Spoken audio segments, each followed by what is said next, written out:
అందరికీ నమస్తే అండి. ఫలప్రదం స్వాగతం. మనం భగవద్గీత రోజుకో గీతా శ్లోకం అనే అంశంలో భాగంగా ఈరోజు 4వ అధ్యాయమైన జ్ఞానయోగం నుంచి 13వ శ్లోకం గురించి చెప్పుకుందాం.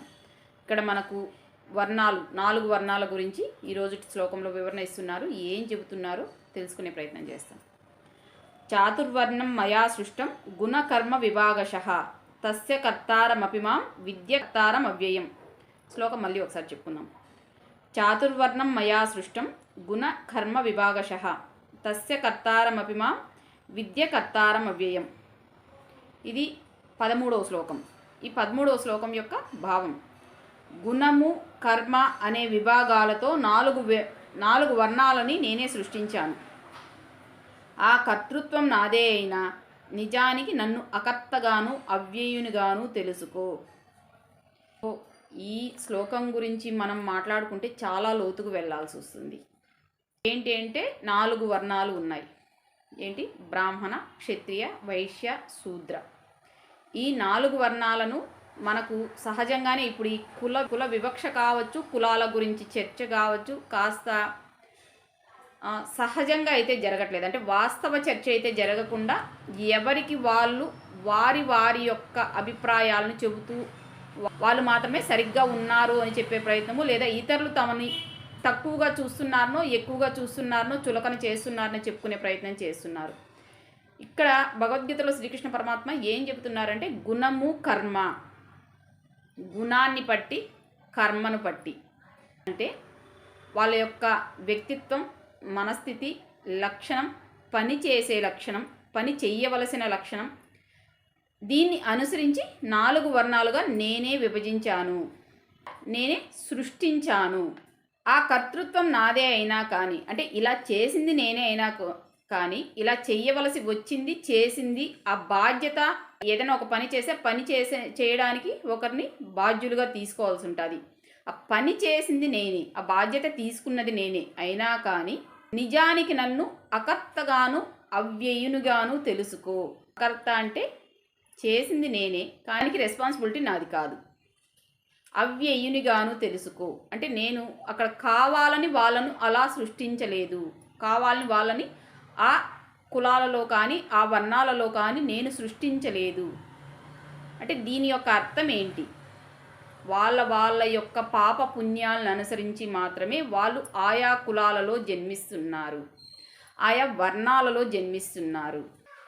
ఇలా వారి యొక్క కర్మ ఫలంతో మాత్రమే, వారి యొక్క పూర్వజన్మ సుకృతంతో మాత్రమే వారు ఆయా కులాలలో జన్మించే విధంగా నేను నిర్ణయం తీసుకున్నాను.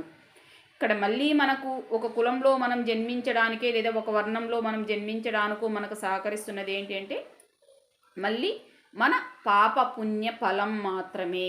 మనం చాలామంది అనుకుంటాం, అంటే మనం సహజంగా వింటూ ఉంటాం, మేము ఈ కులం వాళ్ళు కాబట్టి పలానా వాళ్ళు మమ్మల్ని ఎక్కువ చేసి చూశారు, తక్కువ చేసి చూస్తున్నారు, చులకన చేస్తున్నారు. ఇది అవాస్తవం. మన పుణ్యపాపాలు మాత్రమే. అంటే ఇక్కడ మనకు కనిపిస్తోంది, అనిపిస్తోంది, మన మనసుకు అనిపిస్తుంది కాబట్టి మనం చెబుతున్నాం, ఈ కులాలలో ఉన్న కారణంగా మేము తక్కువైపోయాము, మేము ఎక్కువైపోయాము, ఇంకెవరో ఏదో కులంలో పుట్టారు కాబట్టి లేదా ఉన్నత వర్ణాల్లో ఉన్నత వర్గాల్లో పుట్టారు కాబట్టి వాళ్ళు బాగుంటున్నారు అని మనం సమాజంలో సహజంగా రెగ్యులర్గా వింటూనే ఉంటాం. వాస్తవానికి అగ్రవర్ణాల్లో పుట్టి అడ్రస్ లేకుండా పోయిన వాళ్ళు ఉన్నారు, నిమ్న వర్ణాలలో పుట్టి అంటే శూద్ర కులాల్లో పుట్టి కూడా ఉన్నత స్థాయికి ఎదిగిన వాళ్ళు ఉన్నారు. ఈ ఎదిగే వాళ్ళు ఎప్పుడు వాళ్ళ యొక్క వ్యక్తిత్వాన్ని, మనస్తత్వాన్ని సరి అయిన దారిలో పెట్టుకొని ఎదగడానికి మాత్రమే ప్రయత్నం చేస్తున్నారు కాబట్టి వాళ్ళు ఎదుగుతున్నారు. ఈ అగ్రవర్ణాల్లో, అగ్రకులాల్లో, కుటుంబాల్లో పుట్టిన వాళ్ళు కూడా వాళ్ళు తీసుకున్న కొన్ని రాంగ్ డెసిషన్స్ వల్ల, తప్పుడు నిర్ణయాల వల్ల ఆచూకీ లేకుండా వెళ్ళిపోయారు. తర్వాత వాళ్ళ పేరు చెప్పుకున్నా కూడా ఎక్కడ కనిపించని విధంగా కూడా వెళ్ళిపోయారు. సో ఏదో ఒక కులంలో పుట్టడం గొప్ప కాదు, ఇంకొక తక్కువ కులంలో పుట్టడం తక్కువ కాదు. మన వ్యక్తిత్వం, మన ప్రవర్తన మాత్రమే మనల్ని ఉన్నత స్థాయికి తీసుకెళ్లాలన్నా కింద స్థాయికి తీసుకెళ్లాలన్నా కూడా ఉంటుంది. ఇక్కడ శ్రీకృష్ణ పరమాత్మ కూడా ఏం చెబుతున్నారు?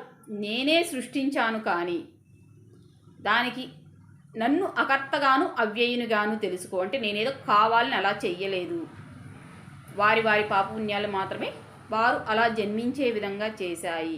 ఈ విషయం అర్థం చేసుకుంటే అసలు మనకిప్పుడు ఈ సమాజంలో ఉన్న 9% ఏదైతే మనం ఈ కులమని ఆ కులమని మనం గొప్పని ఇంకొకరు గొప్పని ఒకరు తక్కువని అనుకుంటూ ఉన్నాము, మన మానసిక సమస్యలు ఇంచుమించు సమసిపోతాయి. భావం మళ్ళీ ఒకసారి చెప్పుకొని ఈరోజు వీడియో ముగించే ప్రయత్నం చేస్తాం. గుణము కర్మ అనే విభాగాలతో 4 వర్ణాలని నేనే సృష్టించాను. ఆ కర్తృత్వం నాదే అయినా నిజానికి నన్ను అకర్తగాను అవ్యయునిగాను తెలుసుకో. ఇది జ్ఞానయోగంలోని 13వ శ్లోకం యొక్క భావం. నిజంగానే ఇది జ్ఞానయోగమే. మనం ఏదైతే భ్రమల్లో ఉంటున్నామో ఈ భ్రమలను మనకు తొలగించేస్తుంది కాబట్టి, భ్రమలు తొలగిపోవడమే జ్ఞానం అవుతుంది కాబట్టి ఈ యోగం ఖచ్చితంగా మనకు జ్ఞానయోగమే అవుతుంది. సో కులాల విషయంలో ఏదైనా మనకు సందేహాలు ఉంటే ఆ సందేహాలు మనకి ఇక్కడ నివృత్తి అయిపోతాయి. అంటే ఒక అజ్ఞానం తొలగింది అంటే అక్కడ జ్ఞానం ఉండటానికే ఎక్కువ అవకాశం ఉంటుంది. సో చీకటి తొలగిపోవడమే వెలుతురు అవుతుంది, అజ్ఞానం తొలగిపోవడమే జ్ఞానం అవుతుంది. ఓకే అండి, మనం ఇంకొక శ్లోకం మరియు భావంతో మళ్ళీ కలుసుకుందాం. అంతవరకు శ్రీకృష్ణ పరమాత్మ యొక్క సంపూర్ణ అనుగ్రహం మనందరి మీద ఉంటూ మన అజ్ఞానపు త్వరలను మరింత తొలగించాలని మనస్ఫూర్తిగా ప్రార్థన చేస్తూ సెలవు. ధన్యవాదాలు.